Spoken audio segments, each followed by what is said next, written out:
Hello, hello, hello. Hi, all, and happy Friday. Oh my gosh, my lighting is like really washing me out. Let's put that back a little bit so you guys can at least see me. Anyway, well, happy Friday. And we're headed for a long weekend here in the United States to celebrate Memorial Day. So, more to come on that on Monday. But thank you all for joining in real quick. This one is going to be super short because it's break time and y'all tired and ready to get out of here. But it's going to be really easy too. So, real quick. I do have to remind all that we are right smack dab, not right smack dab, wrapping up actually, um, Mental Health Awareness Month for May.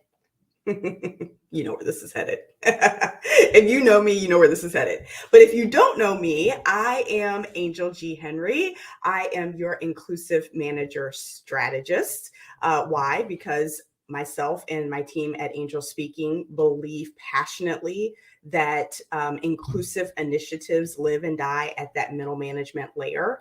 And when I say middle management, we are talking about from that frontline manager that's brand new, that's got, a team of 3 that just started last week, all the way up to the VP or SVP or EVP at your company. That layer is exactly where inclusive practices live and die.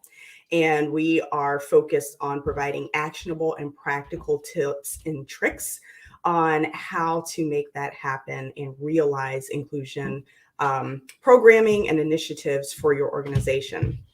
I am also known as the ceiling breaker because I wrote the Amazon bestseller and award-winning book, Dents in the Ceiling: Tools Women and Allies Need to Break Through. So for those women, especially women of color, that are navigating some, let's say, non-inclusive work environments, we also actually provide coaching for individuals that are seeking some personal help and how to deal with that, and more to come too, because I have a great idea about doing a group coaching VIP day that's coming up. It's brewing in my mind, so more to come there. But if you're interested, please reach out to info@AngelsSpeaking because I'm excited to get back in person, and everything up to date has been all virtual just because that's my happy place. I'm really an introvert, but don't tell anybody. And so I am going to get back out there and do some in-person stuff here, especially because it's the summer and it's a beautiful time. Okay, anyway, you aren't here for that. So we are here to talk about mental health, and now is the perfect time. Okay, so we're going to take a step back. This is the weekend where we are commemorating the anniversary of the murder of George Floyd. And I just implore you for a moment to go back to that time when it was, right smack dab in the pandemic. You were at home. You had all these questions. Everything was up in the air. You didn't know whether you were coming and going. If you had kids, you really didn't know if you were coming and going.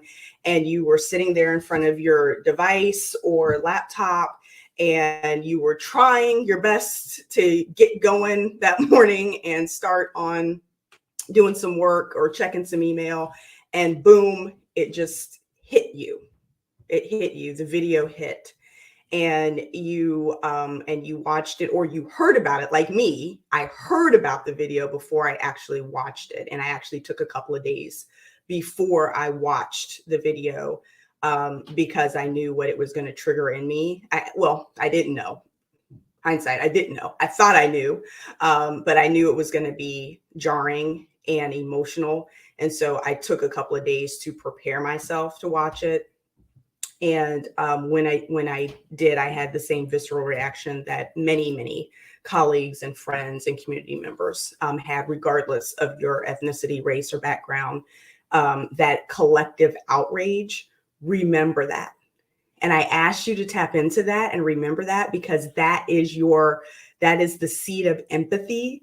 That is what compassion feels like. And that is exactly what we need to pull on when we are showing up for our colleagues and for our family members and for other people. And so I'm going to need you to go back and tap into that and pull that out this weekend. So as you are barbecuing, rolling down the highway to visit grandma or grandpa or cousins or relatives or friends, you got a can of whatever or a martini of whatever, a drink of whatever, and you're on the back of the boat, where whatever you're doing this weekend, now is the time to reach out and look over to that person and look them dead in their eyes and say, how are you doing? Really? That's all. One person, your friend, your relative, your child, your spouse, your auntie, your uncle. It might be weird, especially if your family of origin does not do feelings. And that is something that we just don't do, right? We just keep stuffing, keep going. That's our modus operandi. Time to break that. And it's going to start with you. So that one call to action, right? I'm going to ask you to do.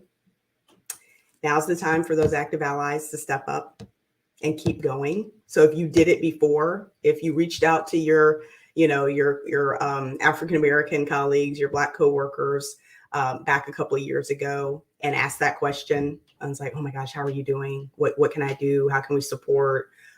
Yes, I want to be a part of the new employee resource group that's starting up. Should we start up an employee resource group? How can I help sponsor you? How can we provide money, et cetera, all of that. Now is the time to keep going. And I ask you to do that in the vein of mental health as well. So reach back out to that same person that you reached back out to 3 years ago. Reach out to someone new, again, a friend, a relative, your child, whoever. But ask that question. How are you doing? Really? And pause and wait for a response. Something other than, I'm okay, I'm good. Why do you ask? Right? Go ahead and press and have that connection, right?